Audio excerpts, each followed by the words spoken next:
जय हिंद दोस्तों, मैं हूं आपका दोस्त के बी। और आज के इस वीडियो में हम इस समय जो आरआरबी एनटीपीसी का एग्जाम हो रहा है उसके पॉइंट ऑफ व्यू से हमारे इतिहास में 1857 से लेकर के 1947 के बीच में जो भी महत्वपूर्ण घटनाक्रम हुए हैं उन सभी के बारे में डिस्कस करेंगे। तो एनटीपीसी परीक्षा की अगर हम बात करें तो इस टॉपिक से अभी तक 70 से ज़्यादा प्रश्न पूछे जा चुके हैं। तो पूरा वीडियो बहुत ही ध्यान से देखिएगा और वीडियो अगर आपको पसंद आता है तो इसे लाइक करने के साथ अपने सभी दोस्तों के साथ में शेयर जरूर करिएगा।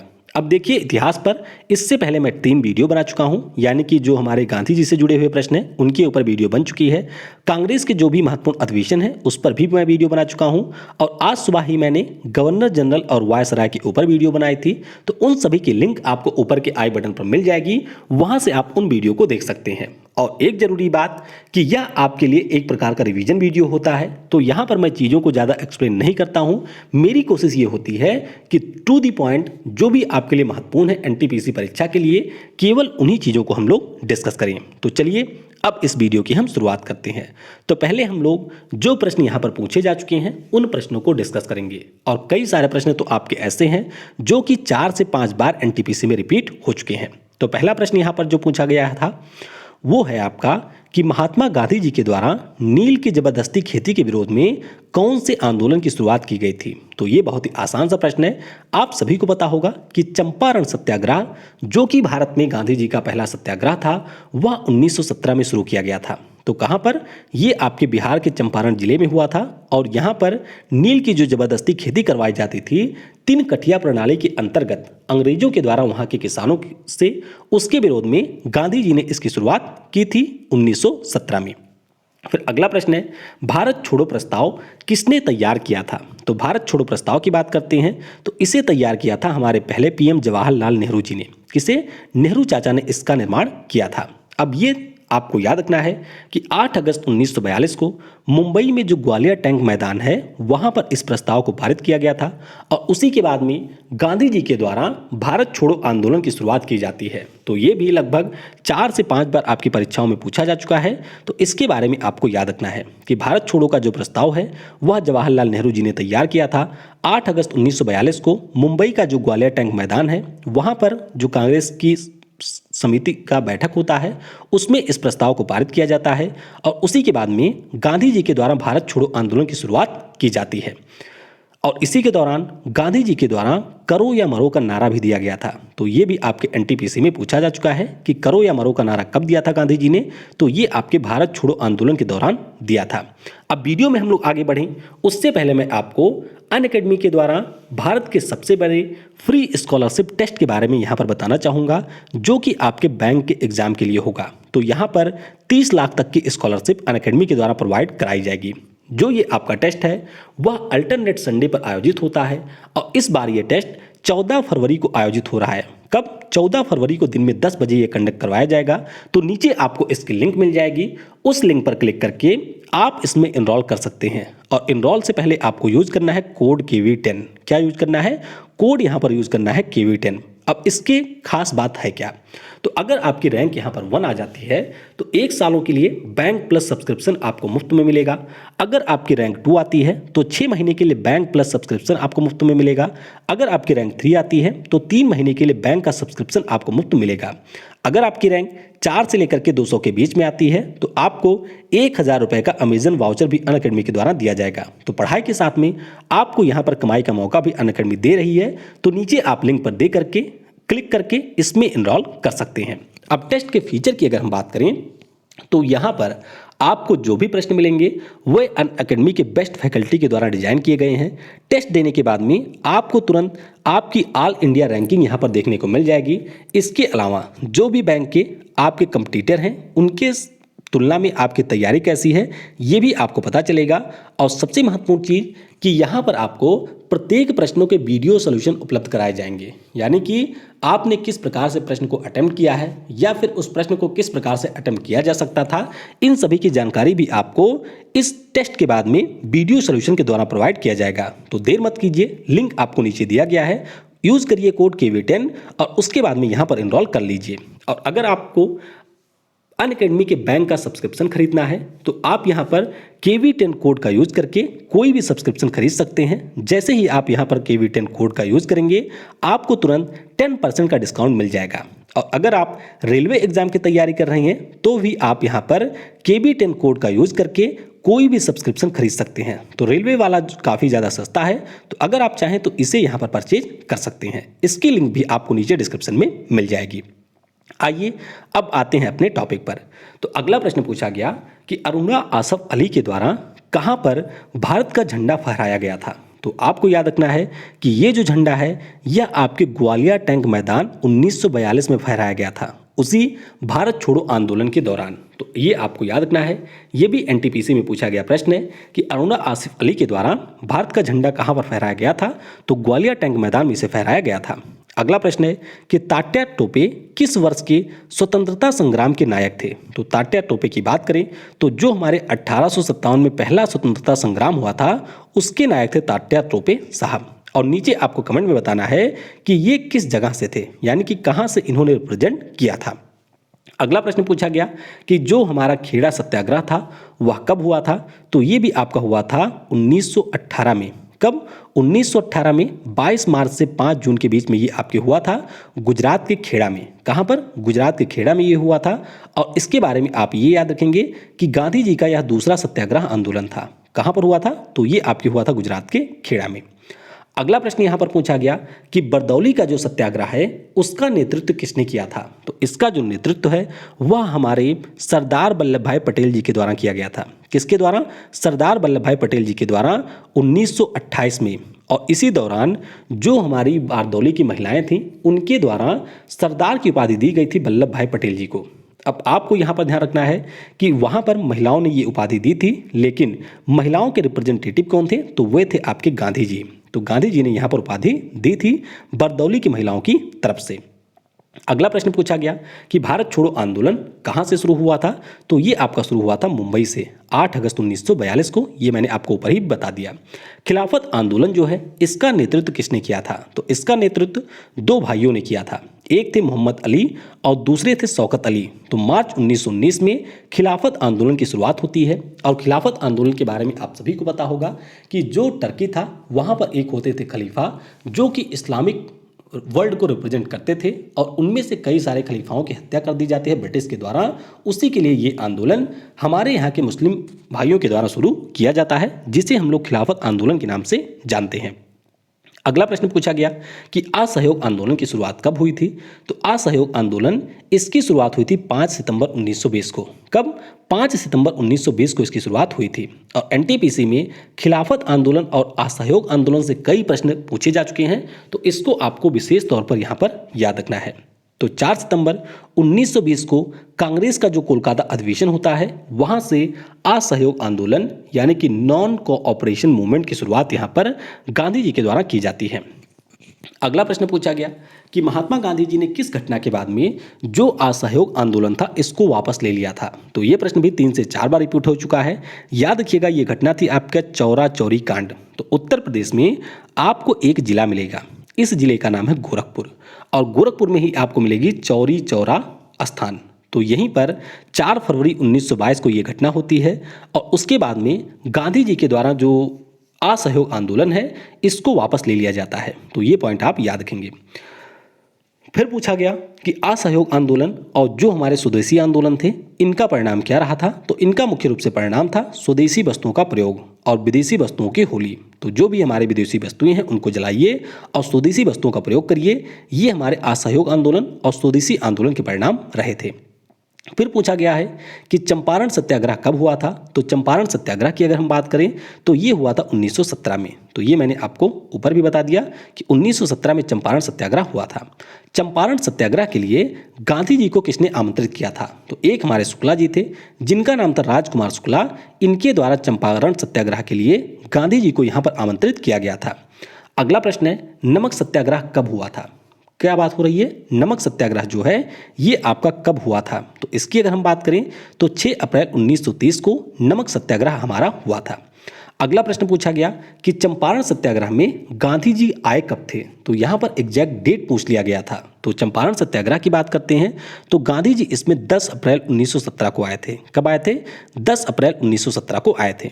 फिर पूछा गया कि किस आंदोलन के बाद गांधी जी को महात्मा की उपाधि दी गई। तो ये आंदोलन था चंपारण सत्याग्रह। किसने दिया? तो रविंद्रनाथ टैगोर जी ने यहाँ पर गांधी जी को महात्मा की उपाधि दी थी। तो ये पॉइंट आपको याद रखना है। वैसे गांधी जी के ऊपर जो सेपरेट वीडियो है उसमें मैंने गांधी जी से रिलेटेड जो भी आपकी महत्वपूर्ण प्रश्न है उन सभी को कवर किया है, तो उसे आप लोग आई बटन पर क्लिक करके देख सकते हैं। अगला प्रश्न पूछा गया कि मुस्लिम लीग जो है उसकी स्थापना कहां से हुई थी। तो याद रखिएगा बांग्लादेश की जो वर्तमान राजधानी ढाका है वहां पर मुस्लिम लीग का गठन किया गया था। तो उस समय ये बंगाल का हिस्सा था। किसका? बंगाल के हमारे हिस्सा था। अगला प्रश्न पूछा गया कि जो पहला गोलमेज सम्मेलन है उस समय ब्रिटेन के पीएम कौन थे। तो ये प्रश्न 2 से 3 बार रिपीट हो चुका है। याद रखिएगा इस समय पीएम थे रैमजे मैकडोनाल्ड। कौन थे? रैमजे मैकडोनाल्ड ब्रिटेन के उस समय पीएम थे जब पहला राउंड टेबल कॉन्फ्रेंस हुआ था। और राउंड टेबल कॉन्फ्रेंस होते कहाँ पर थे? तो ये आपके होते थे लंदन में। कहाँ पर? लंदन में इनका आयोजन किया जाता था। अगला प्रश्न पूछा गया कि काकोरी कांड की जो घटना है वह कब हुई थी। तो ये आपकी हुई थी 9 अगस्त 1925 को। कब? 9 अगस्त 1925 को ये घटना हुई थी। और आपको ध्यान रखना है कि इसमें हमारे कई सारे क्रांतिकारी शामिल थे, जैसे कि राम प्रसाद बिस्मिल जी की बात करें तो ये शामिल थे, अशफाक उल्लाह खान साहब शामिल थे, चंद्रशेखर आज़ाद इसमें शामिल थे। और इन्हीं सब के द्वारा लखनऊ में जो काकोरी रेलवे स्टेशन है वहाँ पर एक ट्रेन से बहुत सारी चीज़ों को यहाँ पर लूट लिया जाता है। तो इसे हम लोग काकोरी ट्रेन डकैती के नाम से भी जानते हैं। और 9 अगस्त 1925 को ये घटना हुई थी। अगला प्रश्न पूछा गया कि जलियांवाला बाग हत्याकांड की जांच के लिए किस आयोग का गठन किया गया था। तो ये जो आयोग है इसका नाम है हंटर आयोग। क्या नाम था? हंटर आयोग इसका नाम था। अगला प्रश्न पूछा गया कि भारत की स्वतंत्रता के समय ब्रिटेन के पीएम क्लाइमेट एटली किस पार्टी से थे। तो इनकी अगर हम लोग पार्टी की बात करें तो वह आपकी थी लेबर पार्टी। कौन सी? लेबर पार्टी से पीएम थे क्लाइमेट एटली। अगला प्रश्न पूछा गया कि जब हमारे यहाँ पर क्रिप्स मिशन आया था उस समय ब्रिटेन के पीएम कौन थे। तो जब क्रिप्स मिशन आया था 1942 में उस समय पीएम थे विंस्टन चर्चिल। कौन थे? विंस्टन चर्चिल यहाँ के पीएम थे। अगला प्रश्न पूछा गया कि कांग्रेस ने किस गोलमेज सम्मेलन में हिस्सा नहीं लिया था। तो याद रखिएगा जो हमारा पहला गोलमेज सम्मेलन था और जो हमारा आखिरी गोलमेज सम्मेलन था यानी कि तीसरा वाला, इन सभी में कांग्रेस ने हिस्सा नहीं लिया था। तो ये आपको याद रखना है। वैसे अगर गोलमेज सम्मेलन की बात हुई है तो आपको तीनों के बारे में पता होना चाहिए। पहला जो हमारा गोलमेज सम्मेलन है ये आपके 22 नवंबर 1930 से 13 जनवरी 1931 तक हुआ था। दूसरे गोलमेज सम्मेलन की बात करें तो सितंबर से दिसंबर 1931 के बीच में हुआ था। इसमें हमारे गांधी जी शामिल हुए थे कांग्रेस के प्रतिनिधि के रूप में। और तीसरे गोलमेज सम्मेलन की बात करते हैं तो नवंबर 1932 से दिसंबर 1932 के बीच में ये हुआ था। और कल ही अभी आपके एनटीपीसी में पूछा गया प्रश्न है कि जो हमारा गांधी इरविन समझौता था वह किस गोलमेज सम्मेलन के जस्ट पहले हुआ था। तो याद रखिएगा जो दूसरा गोलमेज सम्मेलन है इसके पहले हुआ था गांधी इरविन समझौता। तो ये पॉइंट भी आपको याद रखना है।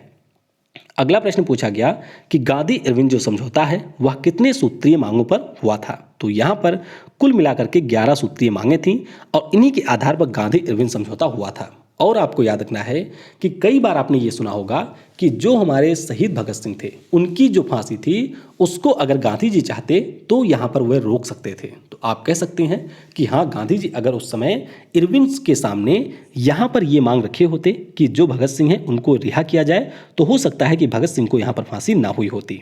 तो ये आपको याद रखना है कि गांधी इरविन समझौता 11 मांगों पर यहाँ पर हुआ था।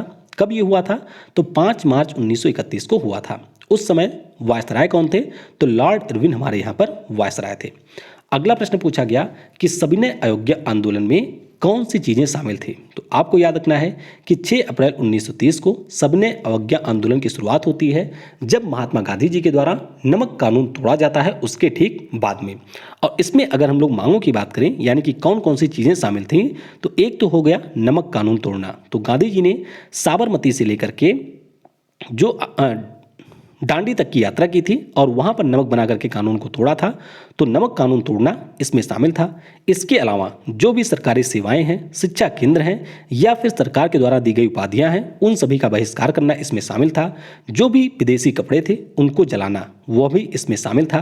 इसके अलावा सरकार को कर ना देना, यानी कि जो उस समय ब्रिटिश गवर्नमेंट थी उसको भारतीयों के द्वारा किसी भी प्रकार का कर ना दिया जाए, ये भी आपके सविनय अवज्ञा आंदोलन में शामिल था, यानी कि सिविल डिसओबीडिएंट मूवमेंट।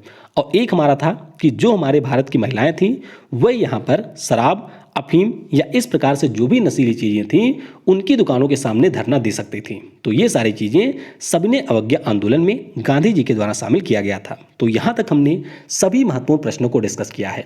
अब हम लोग एक टेबल के माध्यम से जो भी हमारी महत्वपूर्ण घटनाएं हुई हैं उनको यहाँ पर डिस्कस करेंगे। तो आइए इनकी हम लोग शुरुआत करते हैं। तो पहले बात करते हैं 1857 की क्रांति की। तो पहला जो हमारा स्वतंत्रता आंदोलन है जिसे अंग्रेजों के द्वारा एक सिपाही विद्रोह कहा गया था, ये आपके 10 मई 1857 को शुरू हुआ था। किसने शुरू किया था? जो 34वीं बटालियन के थे हमारे बैरकपुर के मंगल पांडे, और उन्हीं के द्वारा यहाँ पर इसकी शुरुआत की गई थी। फिर बात करते हैं 1859 की। तो याद रखिएगा एक आपका नील आंदोलन हुआ था बंगाल और बिहार के किसानों के द्वारा 1859 में। फिर बात करते हैं 1885 की। तो कांग्रेस की यहाँ पर स्थापना की जाती है A.O. ह्यूम के द्वारा 28 दिसंबर 1885 को। और व्योमेश चंद्र बनर्जी जो कांग्रेस का पहला सीजन हुआ था, यानी कि जो पहला अधिवेशन था उसके अध्यक्ष बने थे। तो आपको नीचे कमेंट में बताना है कि पहला अधिवेशन कहाँ पर हुआ था। फिर बात करते हैं 1905 की। तो 1905 में बंगाल का विभाजन होता है लॉर्ड कर्जन के द्वारा। कब? 20 जुलाई 1905 को बंगाल के विभाजन की घोषणा की जाती है लॉर्ड कर्जन के द्वारा। फिर बात करते हैं 1905 की ही। तो स्वदेशी आंदोलन की यहाँ पर शुरुआत हो जाती है बंगाल विभाजन के विरोध में। और किसके द्वारा यहाँ पर? तो दादा भाई नौरोजी, जिन्होंने उस समय अध्यक्षता की थी कांग्रेस के कलकत्ता अधिवेशन की, उन्हीं के द्वारा स्वराज की मांग यहाँ पर भी की जाती है। तो ध्यान रखिएगा स्वदेशी आंदोलन की शुरुआत 1905 में होती है और स्वराज की मांग यहाँ पर 1906 में की जाती है। फिर बात करते हैं 1906 की। तो 1906 में मुस्लिम लीग की स्थापना की जाती है सलीमुल्लाह खां और आगा खां के द्वारा। किसके द्वारा? सलीमुल्लाह खां और आगा खां के द्वारा यहाँ पर इसकी शुरुआत की जाती है। फिर 1907 में कांग्रेस का विभाजन होता है सूरत वाले अधिवेशन में। कहाँ पर? जो कांग्रेस का सूरत वाला अधिवेशन होता है वहाँ पर कांग्रेस का विभाजन हो जाता है और कांग्रेस नरम दल और गर्म दल में विभाजित हो जाती है। आपको याद रखना है कि जो नरम दल है इसके हमारे लीडर थे गोपाल कृष्ण गोखले जी। कौन थे? गोपाल कृष्ण गोखले जी, जिनको गांधी जी अपना राजनीतिक गुरु मानते थे। उसके अलावा अगर हम गर्म दल की बात करते हैं तो यहाँ पर जो हमारे लाला लाजपत राय जी थे वे आपके गर्म दल में शामिल थे। तो ये अभी आपको याद रखना है। फिर बात करते हैं 1911 की। तो दिल्ली दरबार उस समय सजता है जब जॉर्ज पंचम और महारानी मैरी भारत के दौरे पर आते हैं, और उसी समय जो यहाँ पर राजधानी होती है उसको भी दिल्ली में ट्रांसफ़र कर दिया जाता है। और आपको ध्यान रखना है कि 1911 में ही जो यहाँ पर बंगाल का विभाजन हुआ होता है उसको भी रद्द कर दिया जाता है। कब? 1911 में। फिर बात करते हैं 1916 की। तो 1916 में लखनऊ का समझौता होता है। इसमें हमारे नरम दल गर्म दल आपस में एक हो जाते हैं और जो मुस्लिम लीग के साथ में कांग्रेस के विवाद थे या फिर आप कह सकते हैं जिन बातों पर तालमेल नहीं था उन पर भी यहाँ पर समझौता होता है। फिर बात करते हैं 1916 की। तो 1916 में होम रूल लीग आंदोलन यहाँ पर शुरू होता है। किसके द्वारा? बाल गंगाधर तिलक के द्वारा। तो 28 अप्रैल 1916 को इसकी शुरुआत होती है और फिर 1921 में ये बन जाता है स्वराज्य सभा। तो यही जो हमारा होम रूल आंदोलन था वही बन जाता है स्वराज्य सभा। तो बाल गंगाधर तिलक के अलावा और एक महिला इसमें शामिल थी, तो उसका नाम आपको नीचे कमेंट में बताना है। फिर बात करते हैं 1917 की। तो जैसा कि मैंने आपको बताया 1917 में चंपारण सत्याग्रह होता है और ये आपके गांधी जी का पहला आंदोलन था। फिर बात करते हैं 1918 की। तो 1918 में खेड़ा सत्याग्रह होता है और ये गुजरात में जो किसान थे उनके द्वारा अंग्रेजों के द्वारा लगाए गए टैक्स के विरोध में किया जाता है। तो खेड़ा सत्याग्रह 1918 में होता है। फिर 1918 में ही अहमदाबाद का सत्याग्रह होता है और यहाँ पर गांधी जी के द्वारा पहली बार भूख हड़ताल की जाती है। तो याद रखिएगा मिल के कुल यहाँ पर मजदूर होते हैं, वे अंग्रेजों की फैक्ट्रियों में काम करते हैं और उस समय प्लेग हमारा फैल जाता है। प्लेग जो कि एक बीमारी होती है, महामारी होती है, तो उससे हमारे काफ़ी जो मजदूर हैं वो प्रभावित होते हैं और इनके द्वारा बोनस की मांग की जाती है। अंग्रेज देने से इनकार करते हैं तो गांधी जी के द्वारा यहाँ पर इस आंदोलन की शुरुआत की जाती है अहमदाबाद में। फिर बात करते हैं 1919 की, तो ये घटना काफ़ी ज़्यादा महत्वपूर्ण है।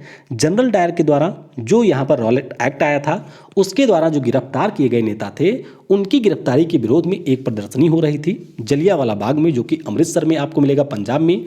और वहीं पर 13 अप्रैल 1919 को जनरल डायर के आदेश पर जो भी हमारे यहाँ पर भारतीय इकट्ठा हुए थे, उनके ऊपर गोलियां चला दी जाती हैं। तो बहुत सारे हमारे भारतीयों की इसमें डेथ हो जाती है। तो ये हमारा था जलियांवाला बाग हत्याकांड। फिर बात करते हैं 1919 की, तो खिलाफत आंदोलन यहाँ पर शुरू होता है दो भाइयों के द्वारा, मोहम्मद अली और शौकत अली। तो खिलाफत आंदोलन मैंने आपको सुबह वाले वीडियो में भी बताया था। फिर बात करते हैं 1919 की, तो 1919 में ही आपका आता है रॉलेट एक्ट। कौन सा? रॉलेट एक्ट आपका आता है और गांधी जी के द्वारा एंटी रॉलेट सत्याग्रह की भी शुरुआत की जाती है। तो ये आप इसके नीचे रख देंगे, जलियांवाला बाग हत्याकांड इसके बाद हुआ था। फिर बात करते हैं 1920 की, तो 1920 में आपका होता है नॉन कोऑपरेशन मूवमेंट, जिसे हम लोग असहयोग आंदोलन कहते हैं। तो 4 सितंबर 1920 को इसकी शुरुआत की जाती है और गांधी जी के द्वारा यहाँ पर जो असहयोग आंदोलन था उसको मिला दिया जाता है किसके साथ में? खिलाफत आंदोलन के साथ में। फिर बात करते हैं 1922 की, तो 4 फरवरी 1922 को उत्तर प्रदेश के गोरखपुर जिले में चौरा चौरी कांड होता है, जिसमें यहाँ पर एक भीड़ के द्वारा जो भी अंग्रेज के अधिकारी थे या आप कह सकते हैं पुलिसकर्मी थे, उनको पुलिस स्टेशन में जला दिया जाता है। तो ये आपके चौरा चौरी की घटना है और इसी के बाद में असहयोग आंदोलन को गांधी जी ने वापस ले लिया था। फिर बात करते हैं 1923 की, तो 1923 में स्वराज पार्टी की स्थापना होती है 1 जनवरी 1923 को। किसके द्वारा? मोतीलाल नेहरू और चित्तरंजन दास के द्वारा। तो ये भी प्रश्न आपके पूछे जा चुके हैं, ये सारे आपको याद रखने हैं। फिर बात करते हैं 1927 की, तो 1927 में साइमन कमीशन हमारे यहाँ पर आता है। तो उसी समय नारा दिया गया था कि साइमन कमीशन वापस जाओ। तो मैंने आपको बताया कि 1919 में जो मॉन्टेग्यू चेम्सफोर्ड सुधार आया था, उसी की समीक्षा के लिए 1928 में आता है साइमन कमीशन। तो ये पॉइंट आपको याद रखना है। गठन 27 में होता है, आता यह 28 में है।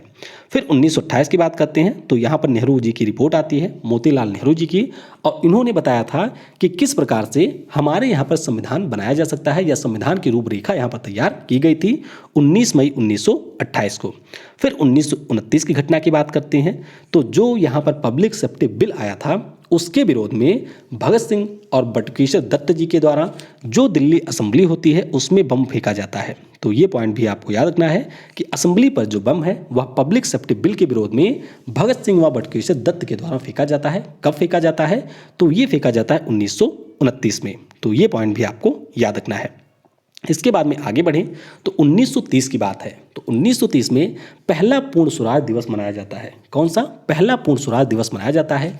तो आपको याद रखना है कि 1929 में कांग्रेस का जो अधिवेशन होता है लाहौर में, जिसकी अध्यक्षता करते हैं जवाहरलाल नेहरू, उसी के दौरान पूर्ण स्वराज का प्रस्ताव पास होता है और उसके बाद में 26 जनवरी 1930 को पूर्ण स्वराज दिवस मनाया जाता है। फिर बात करते हैं 1930 की, तो इसी समय 12 मार्च 1930 को नमक सत्याग्रह यानी कि डांडी मार्च की शुरुआत महात्मा गांधी जी के द्वारा की जाती है और इसके बाद जब महात्मा गांधी जी नमक कानून को तोड़ते हैं तो उसके बाद में आपका शुरू हो जाता है कौन सा? सविनय अवज्ञा आंदोलन। फिर बात करते हैं 1930 की, तो 1930 में पहला गोलमेज सम्मेलन होता है और इसमें कांग्रेस शामिल नहीं होती है।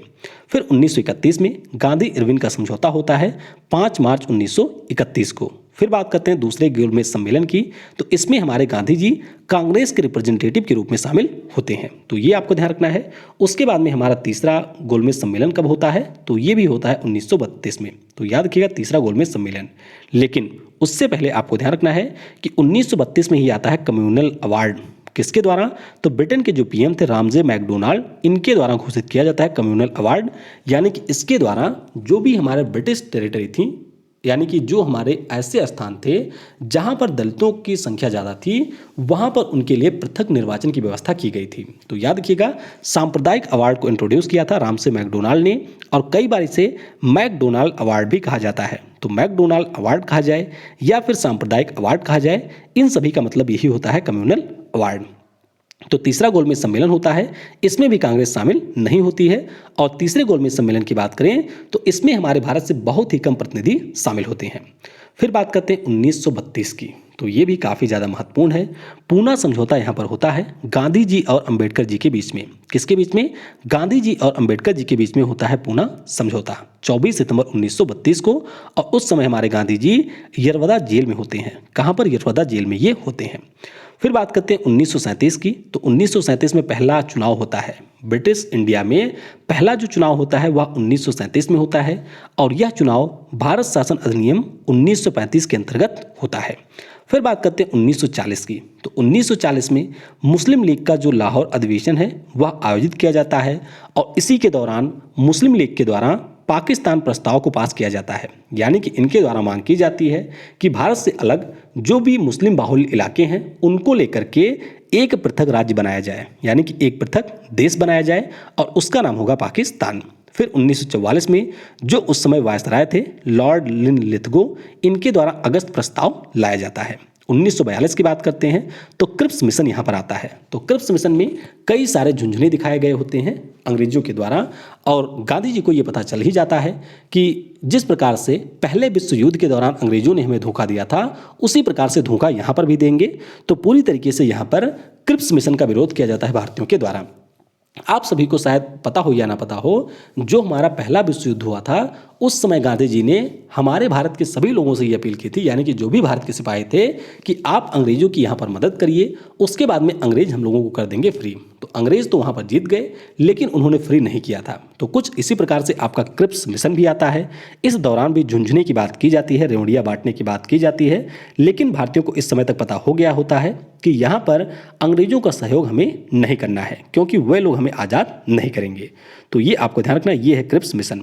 फिर बात करते हैं 1942 की, तो ये मैंने आपको ऊपर ही बता दिया कि 9 अगस्त 1942 को भारत छोड़ो आंदोलन की शुरुआत होती है और इसी दौरान गांधी जी के द्वारा करो या मरो का नारा दिया जाता है।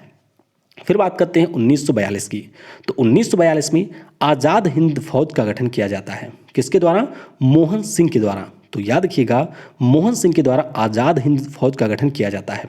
1946 की बात करें तो कैबिनेट मिशन हमारे यहाँ पर आता है और इसमें बताया गया था कि किस प्रकार से भारत का विभाजन होगा, या फिर इसी के द्वारा हमारे यहाँ पर संविधान सभा का भी गठन किया जाता है और 1946 में ही संविधान सभा की बैठक भी होती है। तो उसे हम लोग पॉलिटी वाले लेक्चर में डिस्कस करेंगे। तो कैबिनेट मिशन ये भेजा जाता है ब्रिटिश पीएम क्लाइमेट एटली के द्वारा। फिर 1947 में माउंटबेटन योजना आती है और इसी के द्वारा भारत का बंटवारा हो जाता है। और 1947 की बात करें तो 14 अगस्त 1947 को पाकिस्तान एक स्वतंत्र देश बनता है और फाइनली 15 अगस्त 1947 को हमारा भारत देश यहाँ पर स्वतंत्र होता है। तो इस तरीके से हमने यहाँ पर जो भी घटनाएं थी उनको कम समय में कोशिश की कि समराइज कर लें।